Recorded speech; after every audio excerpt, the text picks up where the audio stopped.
Welcome back sa Free Thinking Pinoy Channel. Sa bawat sulok ng mundo, may mga hayop na tila ba ay may kakaibang superpowers. Para bang may sariling sekreto sila na hindi basta-basta natutuklasan ng tao. Kung mapapanood mo sila, mapapaisip ka kung paano naging posible ang ginawa nila. Ang halimbawa nito ay ang mga kestrel.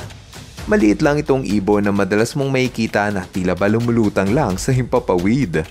Kung ang ibang ibon ay kailangang pumagaspas para manatili sa ere, ang mga kestrel ay kayang manatili sa isang pwesto na parang nakapako sa hangin. Importante sa kestrel ang manatili sa ere dahil ito ang kanilang paraan upang makahanap ng pagkain gaya ng daga at insekto. Pinapakiramdaman ng kestrel kung nasaan ang ihip ng hangin at doon siya magpapatangay na parang nagsusurfing. Kung merong ibon na ginagamit ang hangin para makahanap ng pagkain, meron namang insekto na gumagamit ng araw para mabuhay. Ito ang Oriental Hornet, isang maliit ngunit kahangahangang insekto. Ang dilaw na guhit sa kanyang katawan ay parang likas na solar panel. Kung titignan ng maigi, makikita mo na ang balat nito ay may kakaibang istruktura at yun ang kumukuha ng enerhiya mula sa araw upang siya ay lumakas. Kung ang ibang insekto ay nanghihina sa matinding sikat ng araw, ang insektong ito ay tila ba mas lalong lumalakas sa tuwing hinihigop ang init ng araw. Sinong mag-aakala na ang putakting ito ay ang unang hayop sa mundo na nakaimbento ng solar panel, isang imbensyon na inabot ng matagal bago pa naimbento ng mga tao? Kung tutungo naman tayo sa karagatan, matutuklasan nyo na ang balyenang sperm whale ay kayang sumisid sa ilalim ng 1 milya. Kung ang mga tao ay gagawa niyan, madudurog ang ating katawan dahil sa matinding pressure ng tubig. Pero para sa balyena, hindi yun mangyayari. Ang sekreto kasi ay nasa katawan ng sperm whale.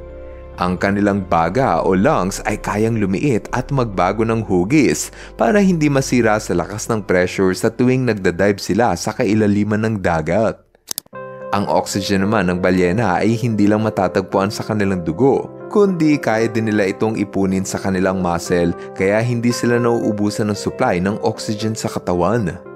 Ito ang mga sekreto ng balyena para mabuhay sila sa kailaliman ng dagat. Dito naman sa disyerto, merong lizard na tinatawag na thorny devil. Marami itong tinik sa katawan kaya matatakot kang hawakan ito. Gayunpaman, ang balat nito ay may kakayang humigop ng tubig diretso papunta sa kanilang bibig. Kahit ang hamog sa umaga o konting ambon sa hangin, kayang-kaya yun higupin ng kanilang balat para hindi ito mauhaw.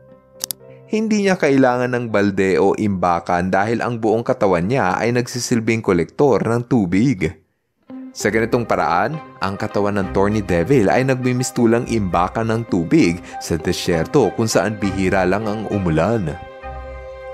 Kung ang pag-uusapan ang mga hayop na kayang humarap sa matinding panganib, ang African crested rat ang isa sa kabibiliban mo. Sa unang tingin, mukha lang siyang malaking daga na may kakaibang balahibo. Ang hindi alam ng iba, ito ay nagtataglay ng lason sa kanyang katawan. Ang crested rat ay may kakayahang kumain ng halamang may lason na sa sobrang tindi, maski ang elepante ay pwedeng mamatay. Ang katas ng nakalalasong halaman ay ipinapahid ng daga sa kanyang buong katawan, kaya ang sinumang kakain sa kanya ay pwedeng mamatay sa pagkalason. Kumbaga parang ginagawa niyang lotion ang lason para hindi siya kainin ng mga gutom na predator. Marahil ang isa sa pinaka-nakakagulat na kakayahan ay makikita sa mga echidna. Sa Australia, madalas itong ituring na mahiwagang hayop dahil sa kakaibang itsura nito na parang pinaghalong hedgehog at anteater. Sa tuwing may wildfire o malalaking sunog sa gubat, ibinabaon ng echidna ang kanilang sarili sa ilalim ng lupa.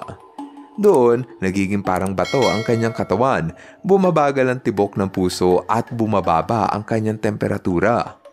Kikilos na lamang ito kapag nakita ng echidna na humupa na ang apoy. Ayon sa mga siyentipiko, maaaring ito ang naging paraan ng mga sinuunang echidna kaya nakasurvive ang kanilang ninuno noong panahon na tumama ang asteroid sa mundo na kumitil sa buhay ng mga dinosaur. Kung ang ibang hayop ay kaya makasurvive sa apoy, ang mga pygmy gecko naman ay kaya makasurvive sa pagkalunod. Meron kasi itong balat na kayang magpalutang sa tubig. Kapag nahulog ang pygmy gecko sa malalim na tubig, hindi ito lumulubog. Sa halip, ang tubig na mismo ang tila lumalayo sa kanyang katawan, kaya nagagawa nito ang gumapang sa ibabaw ng tubig. Maski ang mga ibon, kayang maglakad rin sa ibabaw ng tubig. Ang halimbawa nito ay ang grebe. Sa tuwing panahon ng mating season, makikita mo ang mga ibon na ito na animoy sumasayaw at lumulutang sa ilog. Meron kasi itong malapad na paa at pinapagaspas nila ang kanilang pakpak para umangat ang kanilang paa at sa ganitong paraan nila nakakayanang tumakbo sa tubig. Ang pagsayaw ng mga lalaking grebe ay ang paraan nila upang makatawag pansin sa atensyon ng kanilang nililigawan. Mas magaling sumayaw, mas magugustuhan yon ng mga babae. Isa itong pagtatanghal ng kalikasan na hindi kayang gayahin ng sinuman tao. Kung nag-enjoy ka sa ating kwentuhan, sana ipindutin nyo ang subscribe button para palagi kang updated sa mga ina-upload kong videos. Kung napindot mo na ang subscribe button, edi maraming salamat. Ngayon, andito na tayo sa ating shoutout portion. Hello kay Perzus at Ielriz. Shoutout kay na Reline at Rhea May Esplana. Red Frederick Tan. Rans Phineas Oliver at Ralph Rayley Luisito Rafael. Maligayang ikapitong kaarawan kay Stephen Kyrie Reyes. At happy birthday rin kay Kench Ken Ponteras. Maraming salamat sa inyong panonood. Now see you guys in our next video. Bye-bye! Hello mga ka-FTP! Ako si Nomer at nagpapasalamat sa inyong panonood. Kung nagustuhan nyo ang video ito, subscribe na sa FTP channel. Don't forget to hit the subscribe button para updated ka sa mga bagong videos. Paalam!